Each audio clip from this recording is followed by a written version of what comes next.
Hello dear, कैसे हो आप? शायद बहुत अच्छे होंगे और आई होप कि अदर सोर्सेस चैप्टर आप लोगों का चल रहा था। क्वेश्चंस हम लोग सॉल्व कर रहे थे, आप लोगों को याद होगा। और आज ये टॉपिक आपका है क्वेश्चन 20। क्वेश्चन 20 शायद हम लोगों का सॉल्व करना है, या क्वेश्चन 19। क्वेश्चन 19 डियर, क्वेश्चन 19 आपका है।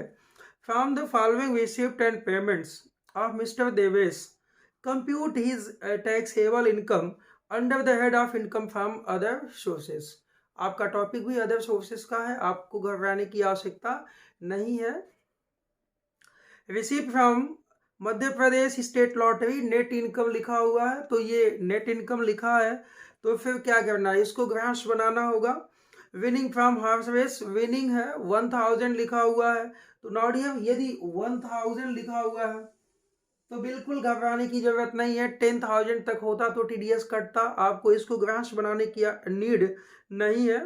Winning from Rajasthan state lottery, बिल्कुल 3000 का अमाउंट लिखता है, आपको घबराने की जरूरत नहीं, 10,000 होता। और फिलहाल ये विनिंग है तो ग्रांस बनाने की नीड नहीं है। Winning from horse race net है 49,000, ये आपको नेट दिया हुआ है तो ग्रास बनाना होगा। Winning from crossword puzzles, winning है तो ग्रास बनाने की नीड नहीं है। 2500 गिफ्ट फ्रॉम ये फ्रेंड्स इन लंदन, भाई 1 लाख का गिफ्ट आपके मित्र ने लंदन में दिया हुआ है, तो निश्चित ही ये न तो आपने वैवाहिक यानी किसी जो है ऐसे ओकेजन पे नहीं पाया, दूसरी चीज की फ्रेंड्स को रिलेटिव्स नहीं होते, तो ये 1 लाख रुपए का आपका टैक्सेबल हो जाएगा। और चूंकि ये फ्रेंड्स ने गिफ्ट करी है आपको, अमाउंट एक्सीड्स ऑफ 50,000 से, मैंने आपको क्लासेस में बताया हुआ कि कोई भी अमाउंट 50,000 से ज़्यादा आपको विदाउट कंसिडरेशन कुछ भी मिले तो ये टैक्सेबल होगा। परचेज ऑफ लॉटरी टिकट्स, आपको कहीं पे भी लॉटरी टिकट्स आपने बाई किए हैं तो वो एग्जेम्प्ट नहीं हो सकता, ना तो आपको कोई छूट मिलेगा इसका। Payment for betting in horse race, जो है आपने हॉर्स रेस के लिए, तो ये भी अमाउंट आपका कहीं से भी हॉर्स रेस के लिए पेमेंट्स किया आपने तो फिर आपको छूट कहीं नहीं मिलने वाला। तो ये आपका प्रैक्टिकल क्वेश्चन है, सॉल्व किया जाए, आप उसे लिखें। आप यहाँ क्वेश्चन नंबर डालें, क्वेश्चन नंबर 19 आप लिखें। क्वेश्चन नंबर 19 EHC मेहरोत्रा की बुक से है और अदर सोर्सेस चैप्टर है आपका, तो आप इस बात को अवश्य कॉपी कर लें। यहां लिखें calculation of taxable income from other sources for the assessment year 2020 and 21 के लिए है। ओके, तो यदि ये 2020 एंड 21 के लिए है और बहुत सिंपल सी है, एमपी स्टेट का लॉटरी है, लिखो lottery from MP state, income from lottery MP state, आपके इंडिया में कहीं पे भी हो, ये 24,500 है, इसको ग्रास बनाएंगे तो इंटू 70, ये आपका निकल के आएगा 24,000 इंटू ये आपका 100/70 निकल के आता है 35,000। आप लिखेंगे इसको 35,000। ओके डियर, आपने इसे लिखा। नेक्स्ट लिखें winning from horse race not exceed to 10,000, तो विनिंग फ्रॉम हॉर्स रेस 1000 है, ग्रास बनाने की आवश्यकता नहीं है। Rajasthan state lottery, Rajasthan state lottery, ये 3000 है, ये दोनों इनकम ना 10,000 से कम है, इसलिए टीडीएस की कोई आवश्यकता नहीं हुई। उसके बाद winning from horse race 49,000, and net लिखा हुआ है, winning from horse race 49,000 net लिखा है, तो इसको ग्रास बनाएंगे हम, और ये 49,070 7 7 जा, तो ये 70,000 का अमाउंट बनता है, और ये हम मिटा लेंगे। ये मैंने केवल आपको समझाने के लिए बताया, लिखा हुआ था। Okay, winning from crossword puzzles, ये जो है 2,500 है, लिखें winning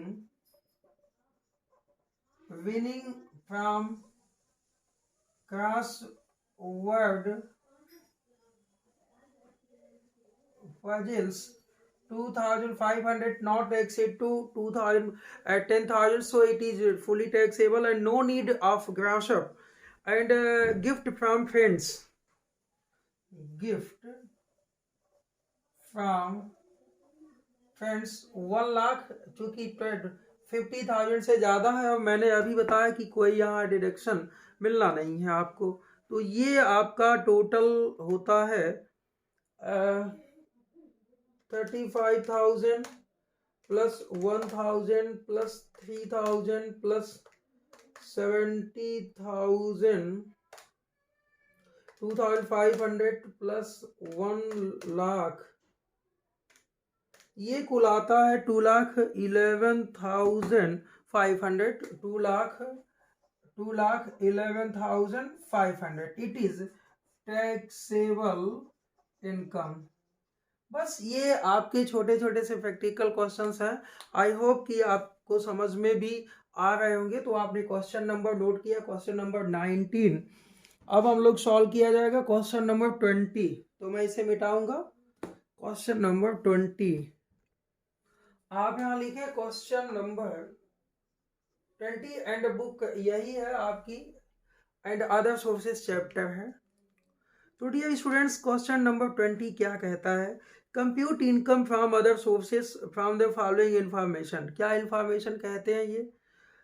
income from agriculture land इन बांग्लादेश, बिल्कुल टैक्सेबल किया जाएगा। लिखिए income from agriculture land, income from agriculture land इन बांग्लादेश, जितना भी है शायद बहुत कम है, 6,000 का इनकम है।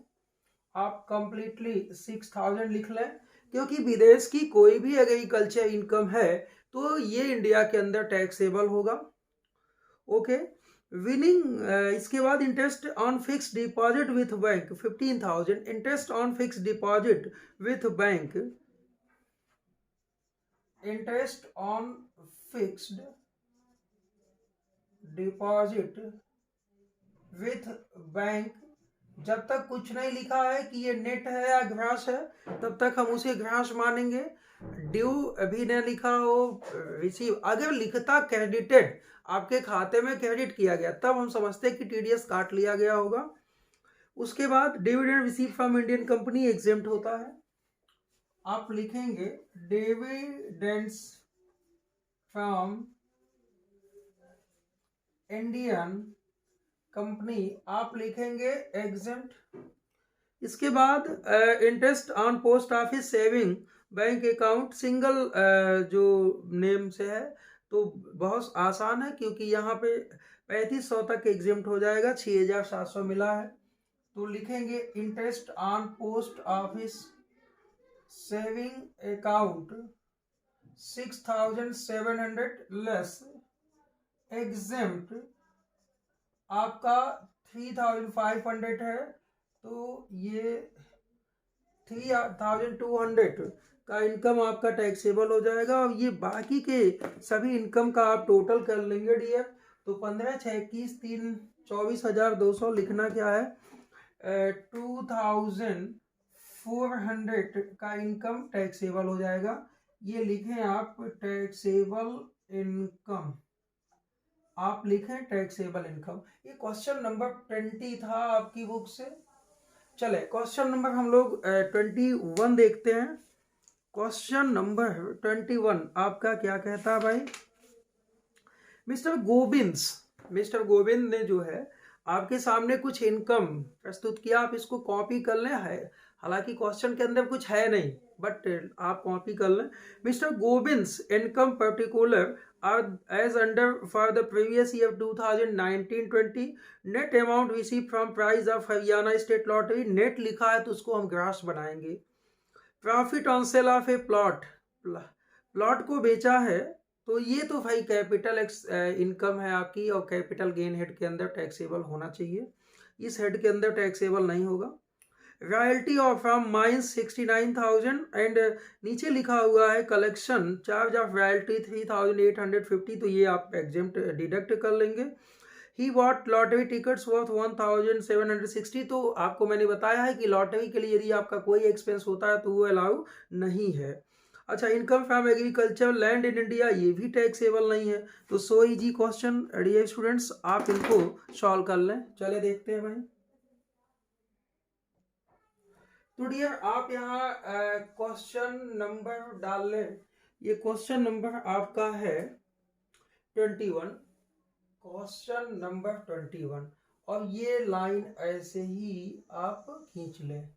चले, सबसे पहला इनकम है net amount receive from prize of Haryana state lottery, यानी कि लॉटरी इनकम है इनकी, नेट इनकम है, तो नेट है 1,40,000 का, 1,40,000 का इंटू 100/70, तो ये निकल के आएगा gross income from lottery 2 lakh का। और मुझे लगता है कि आप बिल्कुल इस बात से सहमत होंगे।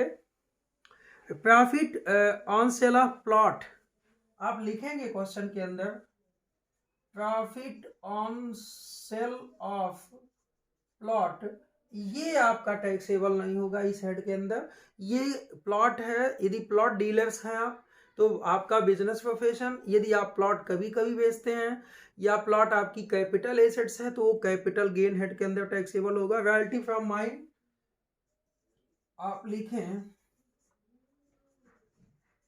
रॉयल्टी फ्रॉम माइंस, आपने रॉयल्टी पाई है 69,000, और रॉयल्टी के लिए आपने एक्सपेंस किया है, एक्सपेंस अंडर सेक्शन 57 के अकॉर्डिंग आपको छूट मिल जाएगा 3,850 का। तो बाकी का जो बचेगा 65,150 का अमाउंट, और इसके बाद लिखा है agriculture income in India. Dear students, आपको मालूम है कि ये आपके इस हेड के अंदर टैक्सेबल नहीं होता और ना ही टोटल इनकम में इंक्लूड होता है। तो फिर ये आपका टोटल इनकम जो भी बनता है 2,65,150, और ये आपका टैक्सेबल इनकम निकल के आता है। तो मुझे लगता है कि क्वेश्चन 21 सो इजी क्वेश्चन था, आपने इसको देखा।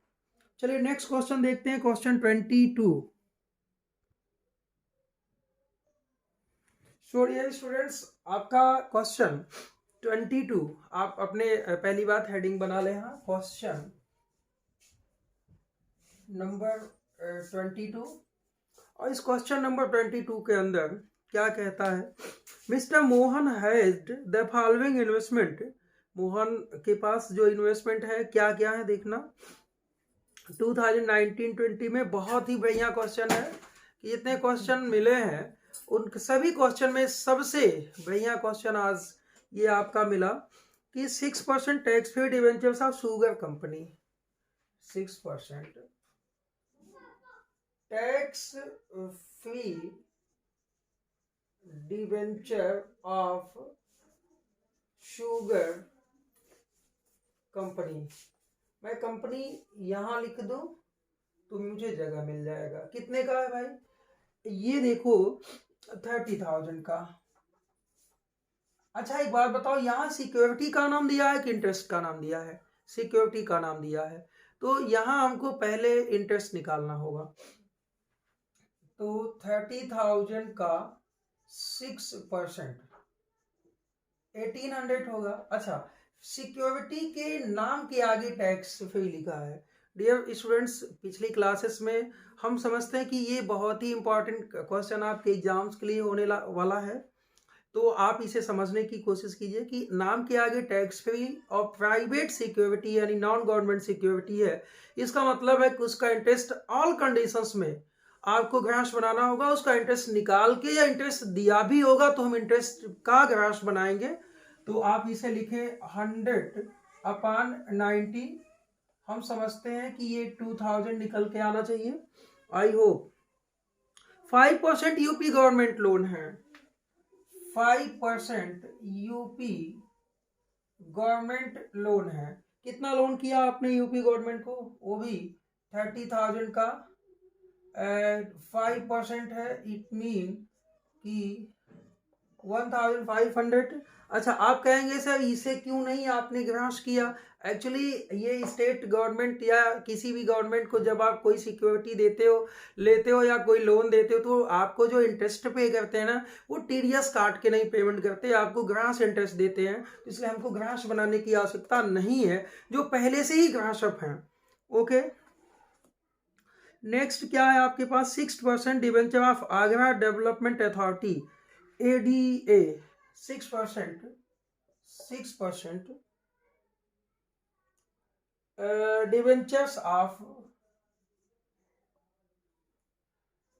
Debenture of ADA Agra development authority. ये भी गवर्नमेंट सिक्योरिटी है, आगरा डेवलपमेंट अथॉरिटी। या ये कह लें कि आपको नेट नहीं देगा बल्कि ग्रास अमाउंट देगा। कितने की सिक्योरिटी आपने होल्ड की है? 15,000 की सिक्योरिटी होल्ड की है। तो 15,000 का 6% कितना हो जाएगा? 900। ये ग्रास निकल के आएगा, आपको बनाने की जरूरत नहीं है। 15% tax free debentures of Maruti limited, आपके 15,000 tax free debentures of Maruti limited. Maruti limited एक नॉन गवर्नमेंट सिक्योरिटीज है और टैक्स फ्री वर्ड दे दिया। इसका मतलब कि पहले आप उसका इंटरेस्ट निकालेंगे फिर उसे ग्रास बनाएंगे। तो लिखेंगे 15% tax free debentures, 15% tax free debenture of Maruti limited. कितना इन्वेस्टमेंट आपका है? 15,000 आल्सो ही है। तो 15,000 का पहले 15% निकालेंगे तो ये आ जाएगा 2250। आई हो। और इसका आप 100/90 करेंगे, ग्रास बनाएंगे तो ये निकल के आना चाहिए आपका। मैं कैलकुलेटर यूज कर लूँ भाई? चलो ठीक है, 2250 इंटू 100 डिवाइडेड बाई 90, ये आपका निकल के आता है 2500, 2500 का। अच्छा, 7% पोर्ट ट्रस्ट बॉन्ड है, पोर्ट ट्रस्ट बॉन्ड 7% के हैं, कोई बात नहीं। 10,000 के 7% पोर्ट ट्रस्ट बॉन्ड है, तो 7% पोर्ट ट्रस्ट बॉन्ड 10,000 के हैं। तो बहुत इजी है, 7% आप इनका निकाल लें और ये अमाउंट निकल के आएगा 700 रुपये। भाई डियर स्टूडेंट्स, आप बता दो कहीं पे भी 7% पोर्ट ट्रस्ट बॉन्ड में कहीं कहा है कि ये नॉन गवर्नमेंट सिक्योरिटीज है या कि कुछ ऐसा कहा है? कुछ नहीं, ये बॉन्ड्स हैं, गवर्नमेंट के हैं। और पोर्ट ट्रस्ट बॉन्ड में यदि आपने ऐसा किया हुआ तो वो इंटरेस्ट जो आपको मिलेगा ये ग्रास अप ऑलरेडी रहेगा, ग्रास बनाने की नीड नहीं होगी। आगे क्वेश्चन क्या रहा है? Bank charge 150 commission on collection of amount of interest. देखो बैंक चार्ज दिया हुआ है तो अमाउंट दे दिया बैंक चार्ज, तो इसको टोटल कर ले पहले। चलो भाई देखते हैं, इसका टोटल कर लेते हैं हम लोग। 2000 प्लस 1500 प्लस 900 प्लस 2500 प्लस 700, ये 7,600 का अमाउंट बन के आता है। 7,600 का अमाउंट, और इसमें से लेस कलेक्शन चार्ज 150, तो ये 7,450 रुपये आपका निकल के आएगा टैक्सेबल इनकम। आई होप कि आपको बहुत अच्छे से समझ में आ रहा होगा। मुझे उम्मीद है कि मुझे अगली क्लासेस आपकी ऐसी नहीं लेनी होगी जो आपको प्रॉब्लम्स हो। तो आप इसको अच्छे से कॉपी कर लें कि बिल्कुल ही मैंने समझाते हुए प्रैक्टिकल न्यूमेरिकल सॉल्व किया है। और मुझे उम्मीद है मेरे सारे स्टूडेंट्स को कि आप हमारी CAG ऑनलाइन क्लासेस में कंटिन्यू बने रहें। आपको सारे इस इनकम टैक्स के सारे चैप्टर्स के प्रैक्टिकल, न्यूमेरिकल और सीरीज के साथ हम आपके एग्जामिनेशन में बहुत ही सहयोग देंगे। तो चलिए, अभी आपका एग्जामिनेशन भी बहुत दिन है और हमारे साथ कंटिन्यू बने रहें। ओके, तो अभी ये क्वेश्चन आपका 23 हम लोग सॉल्व करने वाले हैं। डियर स्टूडेंट्स, आपकी उसी बुक से ये क्वेश्चन नंबर 23 आप देखें। Mister x received the following income during the previous year 2019-20। क्या इनकम है भाई? चलो देखो। Interest on fixed deposit with A state bank of India. Interest on fixed deposit with A state bank of India. कोई बात नहीं, state bank of India का कोई फिक्स डिपॉजिट है तो 7000 इनको लिखा है कि रिसीव किया। आप क्वेश्चन के ऊपर देख लें कि रिसीव किया हुआ है, तो कोई बात नहीं। लिखो इंटरेस्ट 10,000 रुपए से ज्यादा होता तो TDS का कटता। Interest on fix deposit from SBI ये 7000 है। Dividends from foreign company fully taxable है। आप लिखें डिविडेंड्स कहां से मिला भाई? मैं हाथ में बुक ले लूं।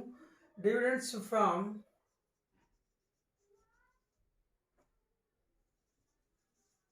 फॉरेन कंपनी से मिला हुआ है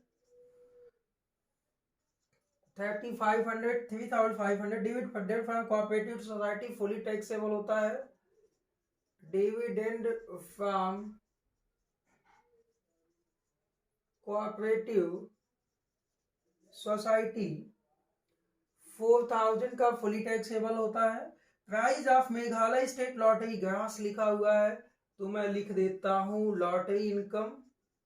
आप ग्रास लिखा है तो मुझे नहीं लगता कि आपको कोई कंफ्यूजन होना चाहिए। Royalty of an iron mine, तो रॉयल्टी ऑफ आयरन माइन है, आयरन माइन है तो बिल्कुल आयरन माइन से हो सकता हो कि कोई एक्सपेंडिचर हो।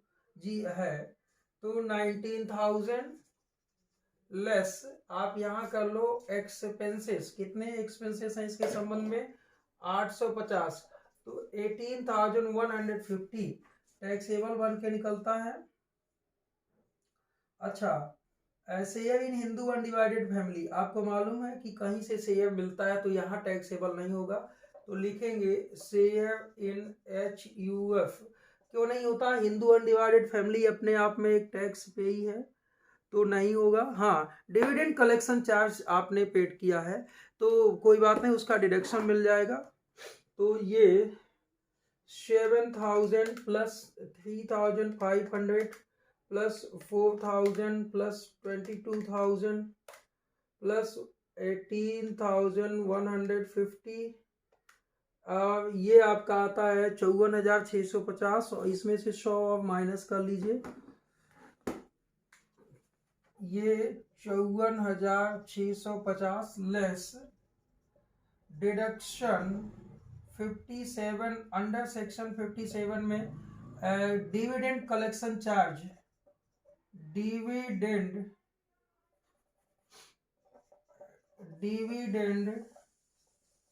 कलेक्शन चार्ज 100 रुपए लगा है, सॉरी 100 रुपए, तो 54,550 ये आपका निकल के आता है टैक्सेबल इनकम अदर सोर्सेस के लिए। नाउ डियर स्टूडेंट्स, मुझे लगता है कि 23 नंबर क्वेश्चन आपके लिए बहुत ही आसान रहा होगा। तो हम मिलते हैं आपसे नेक्स्ट अपने लेक्चर में, जहां पे हम आपको सारी इस प्रैक्टिकल क्वेश्चन का सॉल्यूशन करने वाले हैं। ओके, तो अभी के लिए थैंक यू।